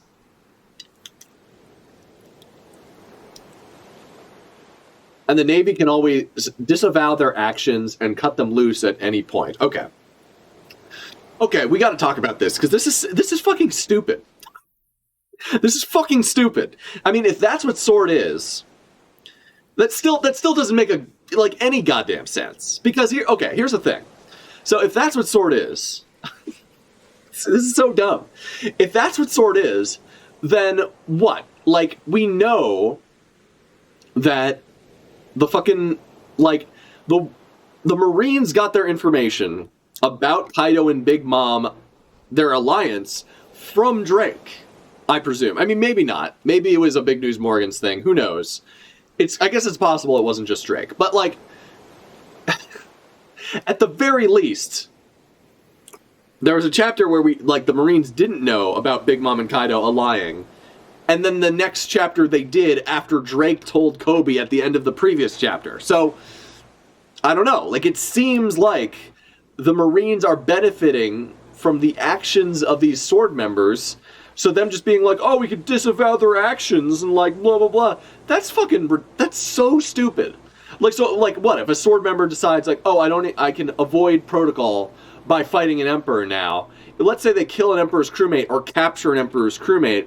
What's going to stop fucking Whitebeard from being like, I don't care if they are disavowed. You have my crewmates about to be killed in a fucking by a guillotine in a fucking like town square at Marineford. I'm coming through and I'm gonna kick your fucking ass. Like, I don't give a fuck. You know, that you're like that you're disavowed. Like, being disavowed means nothing if you're still working for the Marines. This makes no fucking sense. This is bullshit. This is stupid hack to bullshit. God damn it, Oda. Oda, what are you doing? All you had to say was sword is like, unless this is just Kuzan fucking lying, which I think it might be. It might still be Kuzan lying, but if it's not, this is the stupidest thing I've ever heard in my life. And honestly, if Blackbeard falls for this, you're dumb, bro. You didn't think. You're not using your noodle, buddy. Come on, get in there. All right, Sour. No more spoilers, Sour. I'm serious. Actually, I don't know if Kuzan is still on the island or attacking Egghead with Blackbeard, so never mind. I took it as the means through which Marines gain the authority to act independently. That doesn't make any fucking sense. The Marines do what the fucking the head of the Marines tell them to do, or what the world government orders them to do. That's always been how it works. Like, what do you mean, act independently? Like, what? Like, so GARP being independent isn't just him being like a badass maverick rogue who just has such clout that he can get away with sort of doing his own thing unless he's like directly ordered by like Sengoku to do something else? No, like turning it into like it's the most badass Marines who like don't give a fuck, yo. Like, give me a fucking break. That is some fucking nerd bullshit. That is like, that might be one of the worst. If this isn't like Kuzan lying, and I think it might be Kuzan lying. I'm hoping it is. If this is just him explaining what sword is and not lying, that is so fucking stupid. That is so fucking stupid. Okay, we got the McDonald's sign behind Kuzan, and Kuzan's explaining, yeah, man, it's all the fucking Maverick Marines, bro. We don't give a fuck, man. Oh, God, we're like the fucking top on the edge, man. Like, give me a fucking break. Jesus Christ, you know, we're not gonna get reprimanded for, you know, doing some fucking shit. We're not playing by the rules, dude. Like, fuck off. That's like, the fact that Oda thinks he needs an explanation for why some Marines are cool and others aren't, or some Marines like occasionally do something badass, or like go against their like the strict rules, or like the strict code, or like the orders of a Kainu, you know, or the world government, because they've reached a fucking title that gives them the ability to just like, we don't have to pay attention to the rules, dude. Like, fuck off. That's so bad. That sucks. Fuck that. Sour says, because the world government wouldn't want any Marines to go against their authority. Yeah. Yes. Exactly. That's the thing. That's the reason why this is stupid. I mean, hopefully this is Kuzan trying to get Kobe off the hook and be like, look, man, you can't use Kobe. He's not worth anything to us because he's in sword. Maybe he's just trying to help Kobe save face and like throw Blackbeard off the scent. As it is right now, this sounds incredibly stupid, and if I were Blackbeard, I'd be like, that sounds stupid, you know? GARP is still beholden to the world government authority unless he's in sword. Yes, but that's stupid. Like, if that's the case, that's stupid. Being in sword should have nothing to do with what GARP does. GARP, it was so cool when GARP was like, yo, Helmeppo, get in the back seat, baby. We're going to fight Blackbeard to save Kobe. That was so badass. And it wasn't badass because GARP had a rank or was like in sword or any stupid shit. It was badass because he had the fucking balls to be like, we're pulling up on Blackbeard. Let's fucking go. You know, we got, that's what made him cool. If any Marine who's in sword would just be like, yeah, man, they just do the exact same thing just because they were in sword, man. Because all the sword boys are like that. That's fucking stupid. That's fucking stupid, and I hate that. That's awful. That's worse than if that's the truth, that's worse than anything in Wano. Anything bad that happened in Wano is better than that. Because this is so dumb. It's making a character traits into a role that you can be assigned in the Marines, and it also just doesn't make any fucking sense. What, so they're like not actually like on the books Marines? Like, oh, so stupid. Or they just get forgiven for doing like dumb things that like literally jeopardize like the stability of the world, you know? Like, what the fuck? That's so bad. That's so bad. Jesus Christ, that's awful. Okay. I need to stop. I'm hung up on it, but Sauer says, like, it's less about the individual Marines being against the grain and about a means through which the Marine organization can subvert the world government. But, dude, the means do not make fucking sense. Like, okay, let's put this in real life terms for a moment, okay? So, like, just imagine if a fucking, like, a member of the U.S. Navy was part of a super secret division where, like, you don't have to give a fuck about international law all of a sudden. You can do a fucking terrorist attack or, like, an off-the-books attack on, like, Russia or China or North Korea or some shit. And then, like, be like, well, shit, man, the world government didn't tell me to do it. Or, like, you know, the U.S. military, like, the president didn't order this attack. Like, the fucking generals over there didn't order this attack. I just was doing it off my own free will. Like, I just thought it'd be fun. You think anyone in North Korea would fucking believe that and that there wouldn't be some fucking retaliation? Fucking no way! It's so, the concept itself makes no sense. It makes not a shred of logical sense. And that's why this is bad. If it's true. If Kuzan is just trying to spin a yarn and get Kobe out of the hot seat, that's okay. That's fine. This can work. But maybe Blackbeard's just like not fucking listening. You know, maybe he's just not paying super close attention. But right now, if this is like as it is presented at face value, this is incredibly dumb. Maybe the dumbest thing in One Piece so far. Honestly. That's how I feel right now. Sauer says, it's a secret organization tool to subvert the government. It still doesn't make sense. I just explained why. It's still stupid. And then the Navy could immediately disavow them and not take responsibility. That's not how the real world works. That's not how any world works in where power structures and power struggles exist. It makes zero sense. It does not, like, I cannot buy that. Because it makes no sense. So what? Let's say Kobe, killed fucking, I don't know, Burgess or something. He fucking Shigun Burgess's ass and killed him. And then was like, hey man, the Navy didn't tell me to do that. I just felt like doing that. Would Blackbeard not go fuck up some Navy dudes to get back at his boy? Like, the Blackbeard Pirates captured fucking Moria's boy. And Moria pulled up on Blackbeard. You know, he captured the invisible guy, lion guy. No. Fuck no. That's not how it works in the real world. It's not how it works in One Piece. It makes no sense. It is not. This is not an explanation that makes any sense so far. It is stupid so far. You know, it's bad. Yeah, I mean, maybe that's true, but like now, like the thing is now though, if the U.S. does something like that, doing something back could start like a fucking nuclear war, you know, or get people like slapped with sanctions, get their economy totally fucked up. So, like, there are in the real world where like Whitebeard isn't gonna pull up his entire fleet to fight, you know, the fucking Navy.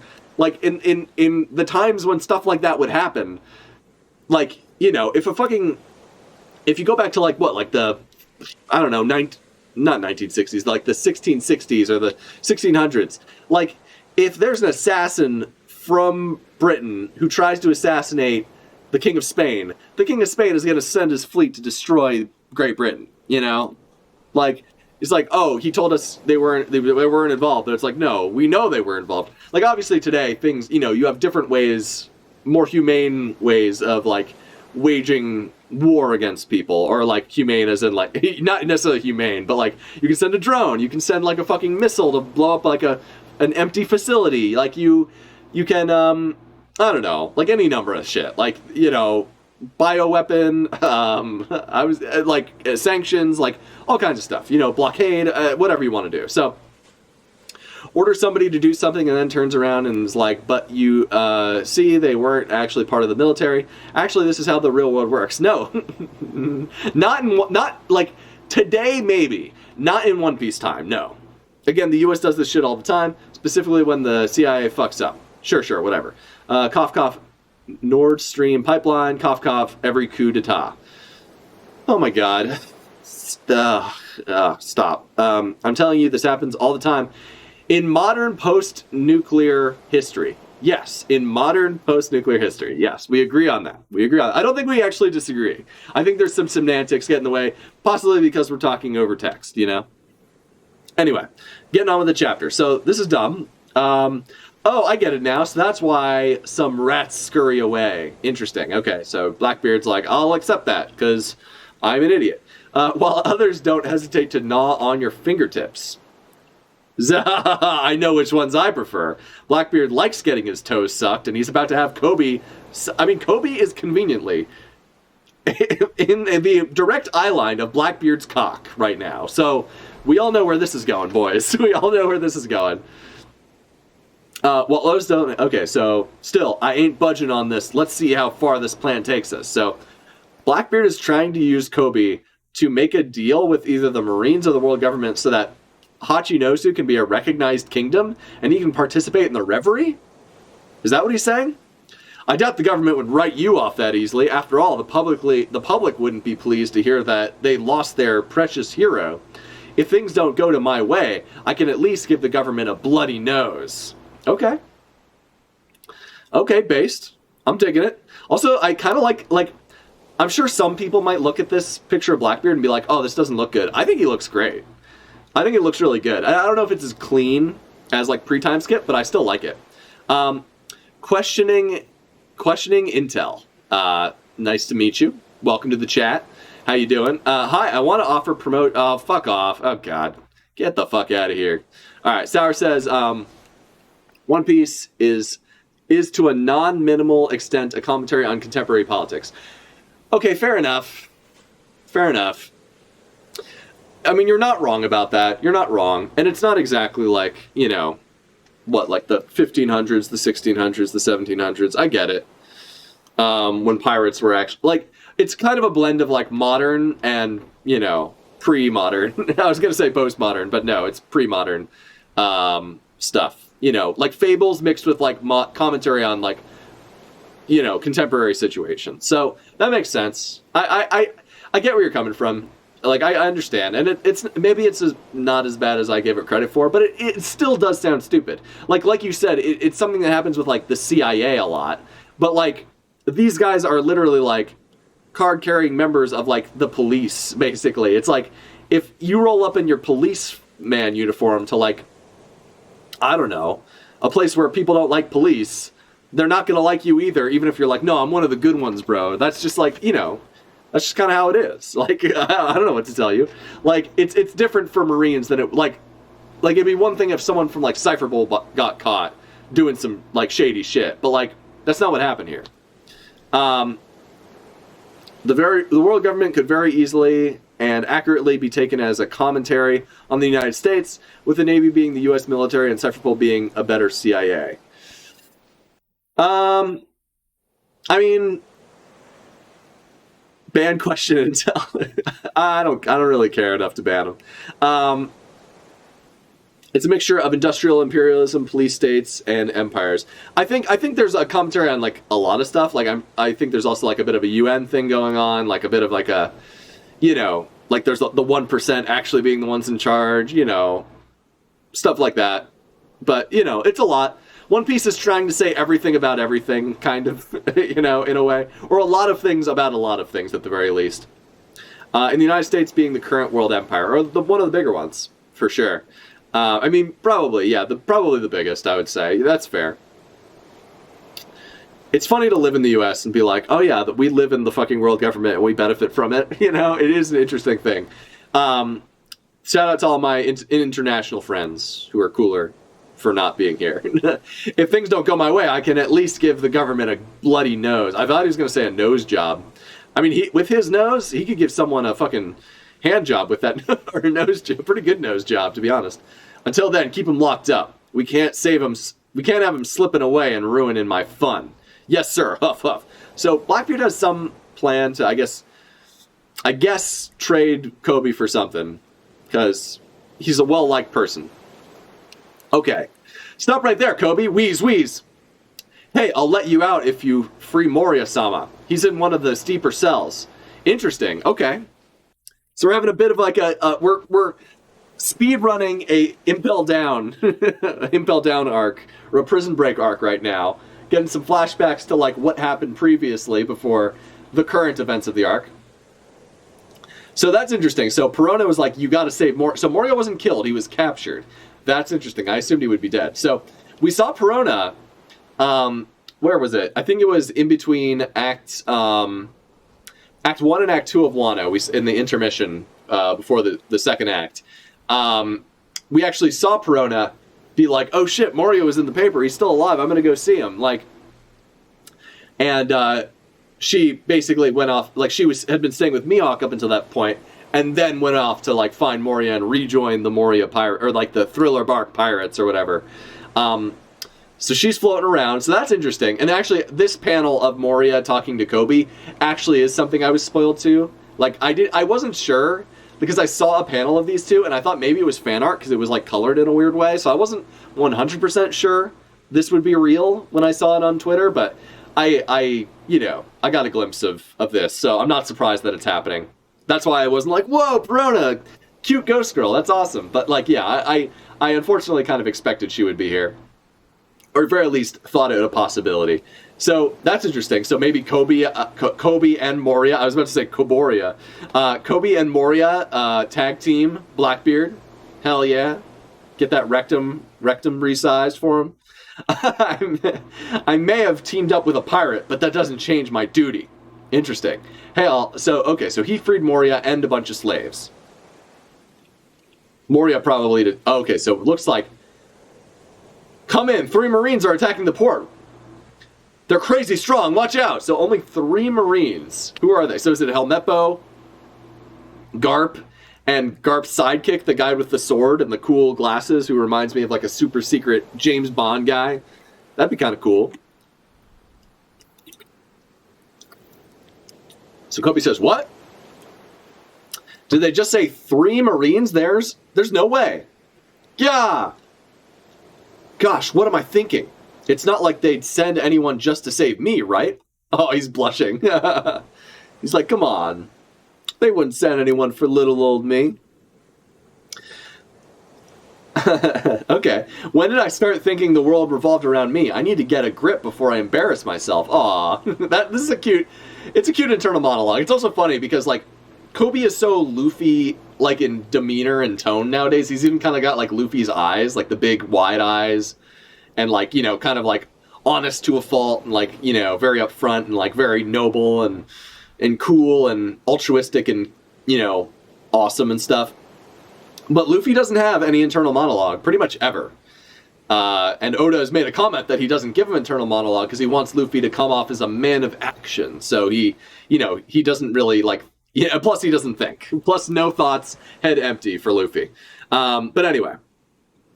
Who is it? Sour says, the United States, blah, blah, blah. The other empires aren't really comparable to the U.S. That's true. France still controls several African countries, but has comparatively paltry global influence. Yeah, in terms of global influence, yeah, U.S. is pretty tough to top right now.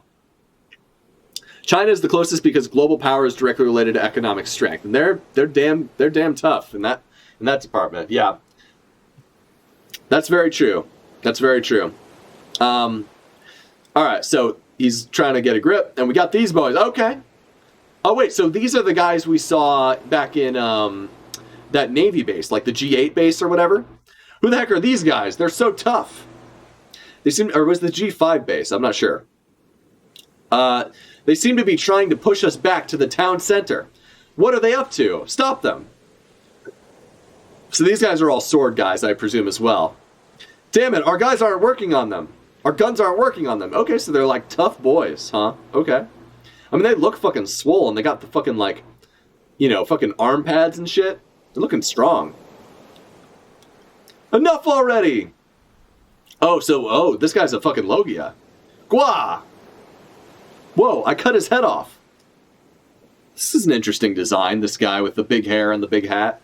Like the big poof on the hat. Just cuts his head in half. That stings. The hell, is he made of clay? No way, he's a Logia. So he's a clay Logia, maybe? Wobble. Hey, did that building just move? Yeah, right, you've had one drink too many. Where'd that Kobe guy go? Be a good boy. So we got a girl with a whip. Ooh. Nice. Okay, be a good boy. And move your ass. What's with this crazy broad?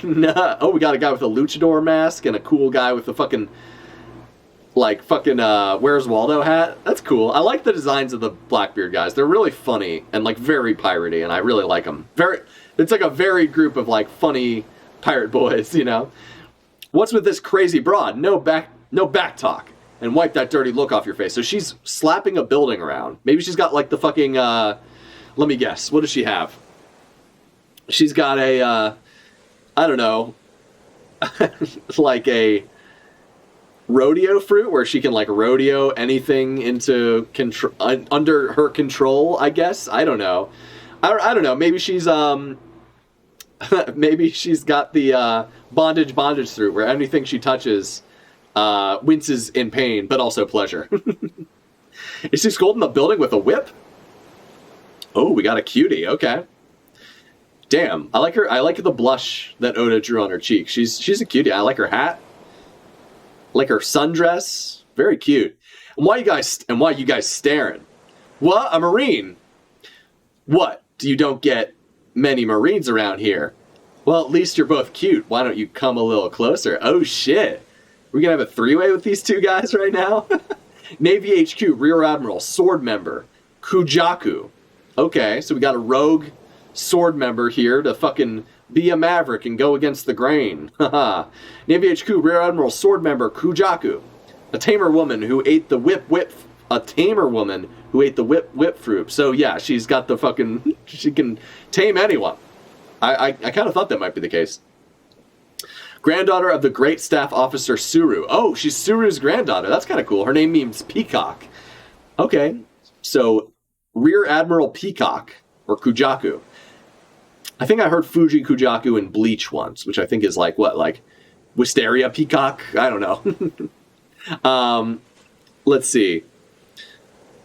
Imagine talking about One Piece as it relates to politics. God, I sound like Hasanabe. Yeah, dude, you better stay away. You're going to start telling me One Piece is an allegory for socialism. Or basically a straight-up advertisement for it. Never mind all the monarchies and the fucking, the way the Marines are actually, like, noble people sometimes. Good pops? In my One Piece? No, thank you. That's a hackta for sure. Okay. I'd be happy to break you in. Oh, god damn. Okay, we got a freak on our hands. Freak of the week. We got you cornered now, Kobe. Everyone, get ready and pump him full of lead. Oh shit, it's Full of Lead Island. They're gonna turn him into a beehive man. Oh, I get it. So now I get why it's called Full of Lead. It's because it looks like it's, you know, basically been shot through with a bunch of bullet holes, right?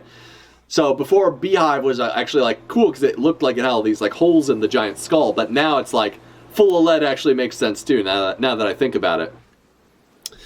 I mean, Dragon is, but the rest is more about imperialism than it is organizations of the economy.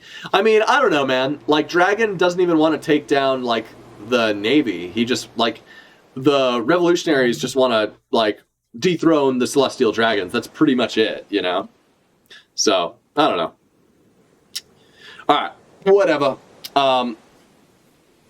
We've got you cornered now, Kobe. Everyone get ready to pump him full of lead. They're gonna pump Kobe, gonna fucking, you know, run a train on this man. Crap, I'm surrounded. Huff, huff. I guess this is the end of the line.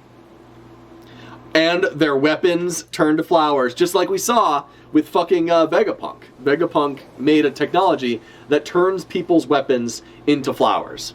Fire! Flowers? Wait, what happened? So wait, who said fire? Was that Kobe who said fire and turned their weapons into flowers? What the heck? Flowers? Wow, they're beautiful. Oh, this guy's great. I love this. I love this random mustachioed, balding man on Blackbeard's crew. What a cool guy. I love him. Wait, what am I saying? Oh, so he saw it. And he's like, oh, they're beautiful. Oh, so that's the technology from fucking Vegapunk. It like not only makes people like, and he won basically the Nobel Peace Prize for this. Basically, he that's so funny. So like, not only does it turn people's guns and gunpowder into flowers, but it also, it also makes them like more docile in general. So that's kind of cute. I actually like that a lot. What am I saying? Why are the guns making flowers?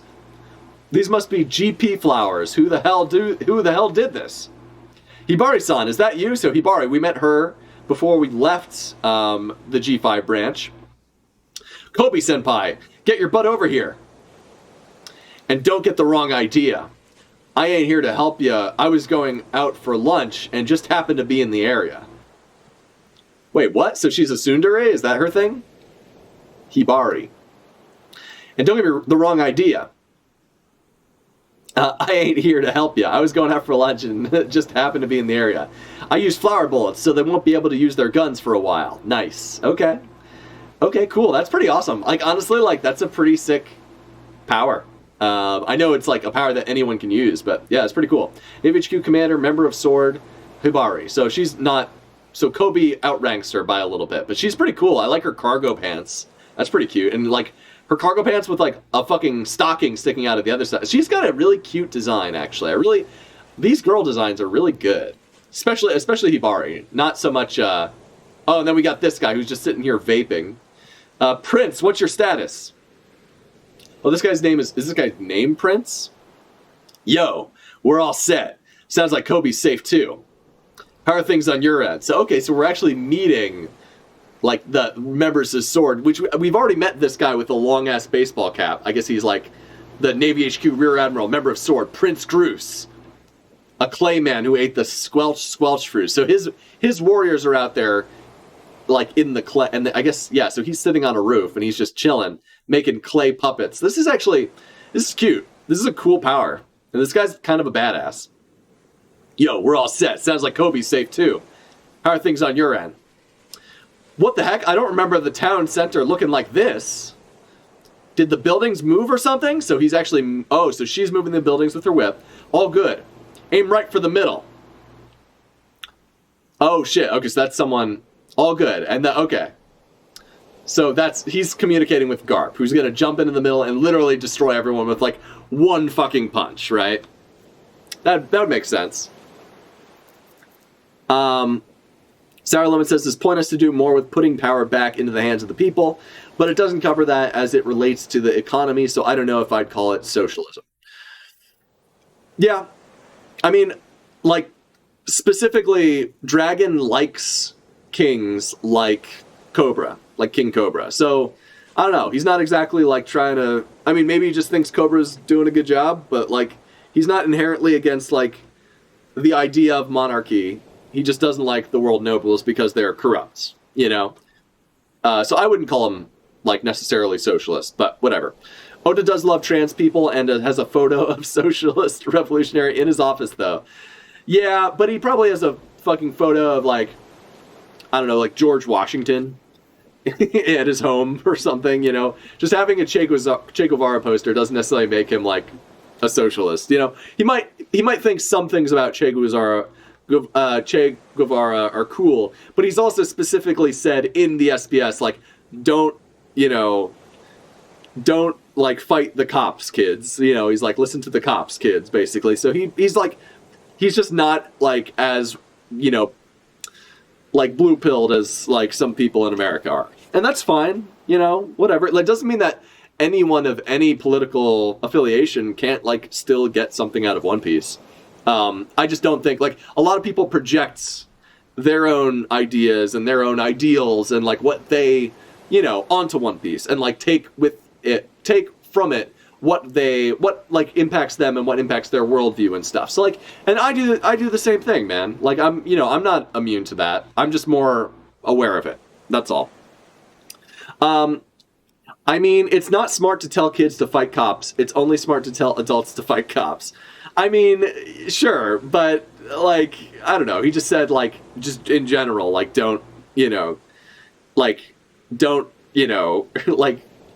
go like trying to like burn down your police stations and stuff. Like he's not as wild of a revolutionary as he is when he's writing fiction, and even his fictional revolutionaries aren't as wild. Like there are a bunch of people who are worshiping Sabo for killing King Cobra and calling him like the Flame Emperor, but we know for a fact that Dragon and the other Revolutionary Army people are like, no, we don't like that, and it better not be true. If Sabo did that, I'll never speak to him again, So like, there are like your, full-on like far left radicals in One Piece, but the Revolutionary Army are not that. We just know that to be a fact. Like, it's just, at this point, we know enough about them to know they're not as revolutionary as, like, even a lot of, like, left, like, extremely left people in our real world. And that's okay. That's fine. Like, it's interesting. Like, it's interesting that there is a spectrum of these ideas, both in the real world and in One Piece. So, that's all I'm saying. And honestly, like, I've watched some of Hassan's thoughts on One Piece. I don't know. He seems kind of like a speedy reader to me, but whatever. He's a busy guy, so can't blame him. But yeah, I don't really like his content in general, and I don't watch him typically, so I've just seen some of his One Piece stuff just got in my YouTube feed, and I was like, oh, I kind of am interested in what he has to say about how far he's gotten so far, but now I'm really not. His reads and his, like, I don't know, he didn't like Usopp for, like, I don't even think he likes Usopp now after Water 7. Like, he's just like, Usopp's too weak and bitchy, man. I'm like, shut up. Like, he doesn't think any of, like, the funny elements of One Piece are cool. So, like, I don't really give a, like, his opinion is not something I really put any stock in at all, We read One Piece for very different reasons. Shrugs. He doesn't like Thriller Bark and he only watches it. Yeah, fuck that guy. Like, come on, man. Okay. Preparation's complete. So, Tashiki's here. Everyone hang on! Oh, okay, so they're doing a Coupe de Burst, kind of. Blast off! And we got GARP. Nice. GARP. Looking like a savage right now. Blast off. What? Huh? So a ship is just flying into the middle. A battleship? That's impossible. Isn't he I thought that said, isn't he retarded? Wow. Isn't he retired? You're kidding. It's the legendary hero. I don't believe what I'm seeing.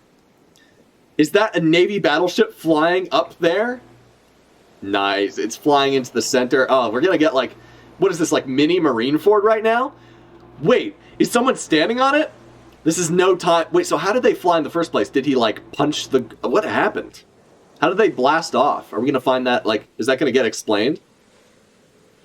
Like, clearly they don't have like a coup de burst on the back of their ship, like the Sunny does, so I don't know, maybe someone has a power that can lift a ship into the air? I don't know. At least for a minute. Wait, is someone standing on it? This is no time for questions. Let's book it. Crap, there's too many of us packed in here. We're trapped. Oh, so that's why they move the buildings, is to give them a soft landing. Oh yeah, he doesn't like Buggy. What a scrub. Oh, yeah, fuck that guy. God damn. What an absolute fucking chud idiot. Like, I don't know what else to say about him than that. Like, how are you not gonna like the two best characters in the entire series? Like, what the fuck, man? What the fuck? Alright. Yeah, lame. My assumption is that GARP punched behind the ship so hard that it went flying.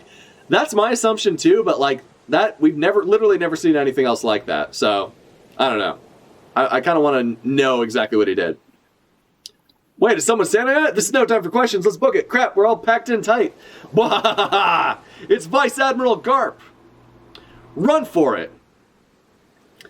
Screw running. Nowhere on the island is safe. We need to set sail. So everyone is seeing Vice Admiral Garp. And basically, Garp is having his little joy boy moment right now. Like, he is coming in, he's crying, laughing. He's Joy Boy. You know, the whole Monkey D family is Joy Boy. Apparently, except for Dragon, who's we literally have seen do absolutely nothing so far. I love that there are so many, like, battles taking place, like, all throughout the story that, like, I'm interested in all of them. Like, Kid vs. Shanks, Law vs. Blackbeard, fucking, GARP versus Hachinosu. Like, wow. Or, like, I guess Sword versus Hachinosu. That's crazy. It's Vice Admiral Garp. Run for it. Screw running. There's nowhere on the island is safe. We need to set sail. And honestly, this is kind of like the first time we've really seen Garp do anything. Like, actually fight. And, like, it's crazy to watch, like, because we've never really seen... We've seen people be, like, kind of, like, intimidated by how big his cock is, but we've never seen, like, people just, like, actually afraid for their lives and, like, running away. Like, the Straw Hats, for instance, when they met him, they were like, oh, this guy's the Navy hero. That's pretty intimidating. Like, and, like, Luffy being related to him is intimidating and stuff. Like, but this time, like, people are actually horrified, and that's interesting. I don't think we've ever seen that. It's no use. There's no way out of the center now. Thwop? Listen up. Wait, thwop. Oh, thwop is the sound effect. So he jumps up. Thwop? And that's the sound of his hockey converging. Listen up, you pirate turds. Vice Admiral Garp. Whoa. Fuck. I got a view of the next panel. Oh my god. Okay, hold up. Okay, I see what you're saying, Sour. I see the thing you meant about the giant punch potentially sending the ship flying. Vice Admiral Garp, you should have thought twice before you kidnapped Kobe. He's the future of the Marines. Nice. But why? Why would you go this far for me? Wow, so Kobe... I mean, this is a nice humanizing moment for Kobe right here, being like, dude, are you really going to take on the Blackbeard Pirates and Hachinosu for me? Wow, dude, wow. Not to mention, fucking hockey, lightning blasts everywhere. He's also my irreplaceable protege. Wow. Those are some big words coming from Garp. I mean, don't get me wrong. I love seeing this from Garp, man. This is the most, like, active Garp has been as, like, a character in the series. Like, the most, like, agency he's been able to show so far. And he's a character who's shown some agency. Like, this isn't new for him. But it is really fucking cool, though. Like, this is the most agency he's shown. He's like, my boy got captured. I am going to fuck Blackbeard and his boys up to get my boy back. Listen up, you pirate turds. You should have thought twice before you kidnapped Kobe. He's the future of the Marines. But why? Why would you go this far for me? And they're all freaking out because they're literally... He's about to kill everyone. Not to mention... I mean, this is a great... Like, the way this panel is drawn is so good. Like, honestly, this whole chapter... It feels like Oda stepped up the art for this chapter. And, like, Garp looks great. And this is why they call him Garp the Fist. Because he'll hit you with that Galaxy Fist! And absolutely blow your whole town to smithereens. Wow. I did not expect that. I thought this would be more stealthy, but I guess Garp... Who needs to be stealthy when you're Monkey D, Monkey Big D Garp, Goddamn, just fucking wastelands. Galaxy Fist. Ooh-yah! A hero's rampage. Break next week. Another break? Goddamn, bro. Come on. Come on, Goda. Give us a break. No, don't give us a break. Oh, wow. He drew the girls. The Garish guy drew the girls this week. Okay. I fucks with it, man. I fucks with it. I mean, I get why. They are cute. Especially, so I thought this was a sundress. I do kind of like that they turned it into a camouflage thing, but I could tell she was in cargo pants. And that hot thing, like, the boots, the fucking, man. No, come on, ACAB. I cannot fall for these bitches. Anyway. Good chapter. Good fucking chapter, man. I liked it. I had fun. What more is there to say? It was fun. This was a good time. Yeah, I mean, like, fuck. Garp, I guess he's got I mean, it's weird because GARP, the last few times we saw him, was like when he was trying. Maybe he was just going easy on like Luffy and the Sunny Go pre-time skip, and he could have just decimated them instantly instead of just throwing cannonballs. I mean, he was going to crush them with that giant like ball and chain, which was scary and intimidating. But this, like, why even do that when you can do this? Like, that's all I'm saying. Like, it's a little bit of like similar thing with like. I guess probably Mihawk will get similar treatment, like as at Marineford, like he struggled with Vista, like he couldn't cut Diamond Jozu, like he had trouble with like guys that sort of like their power level has been kind of like diminished at this point in the story. So it's like, and similar with like Shanks, like, you know, it's like now we're like, I feel like Oda's just introducing us to like sort of the big players and how like who just use hockey. And, like, how effective hockey can be. And, like, because literally this is just strength and his hockey that, like, allowed him to, like, just do a Whitebeard level attack, you know? So, it's like, why didn't you do this at Marineford, my guy? Like, you know, he punched Marco. Like, clearly he wasn't convicted at Marineford, and that's what I think Oda wants us to believe. But it's also, like, it is a little retconny to then be like, well, you know, we got to make him strong enough to, like, match the power scaling we've been doing. And, like, I mean, honestly, I didn't expect this much. I expected him to physically punch the ground, not just, like, send a fucking shockwave through the ground. So, yeah, Garp is an intimidating motherfucker. So yeah, this chapter was interesting. Still don't know how I feel about this. Like, I think you talked me off a cliff a little bit with that, Sour, and I appreciate that. Like, I do think it's, you know, it makes more sense, but it's also like, I don't know, if a Marine if a Marine wearing Marine colors attacks a pirate place, I don't know. Like, I guess they don't necessarily have to retaliate like the way Whitebeard did, for instance, unless their crewmate gets captured, but I don't know. It's interesting. Like, it's interesting that the government is so powerful that they have like a whole division that can just wage open war against the emperors, you know? That's crazy. That's wild. But anyway, good chapter, guys. This was fun. No chapter next week, so I will see you in 2 weeks' time. I'll probably be streaming this upcoming week a couple times. A couple of the games we streamed before, either Bleak Faith or the fucking music game that I was playing not that long ago, or Stray or something. We'll see what happens. Sour says, I mean, I could dress as an American soldier, but that wouldn't make me an American soldier. Yeah, but if you have, like, ID, you know, like, maybe like, soldiers don't carry ID when they're in deep cover missions, I guess, or fake IDs. But, like, if you have ID, or, like, you could just torture it out of them. I know torture doesn't always work, but, like, you know, it just feels like there would be retaliation for stuff like this. Like, something on this scale, like attacking, like, a Yonko's home turf, seems a bit like a retaliation might be warranted, but I guess it's the world government, so maybe they can get away with it. Maybe that's what I'm learning about the world. I don't know. Anyway, good stuff, though. Good stuff. Aren't soldiers' IDs just code names? Probably. I'm not in the military, so who knows, man.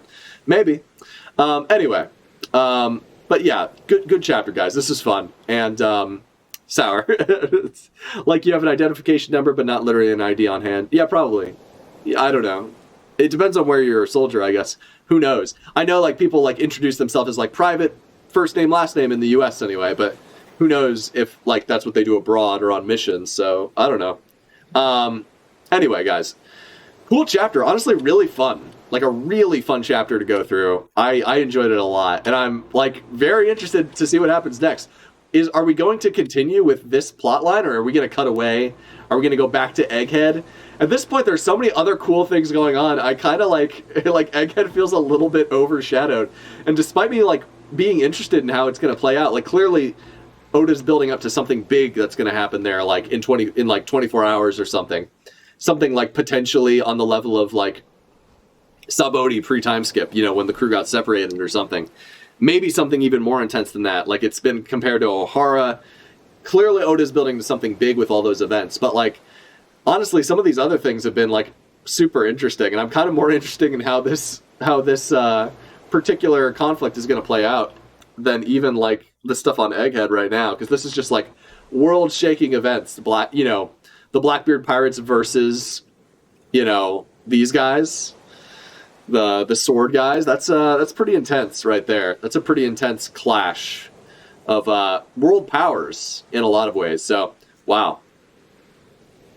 So Vice Admiral Garp must be a sword guy, or a former sword guy as well. I guess he's retired, but he probably just doesn't give a fuck.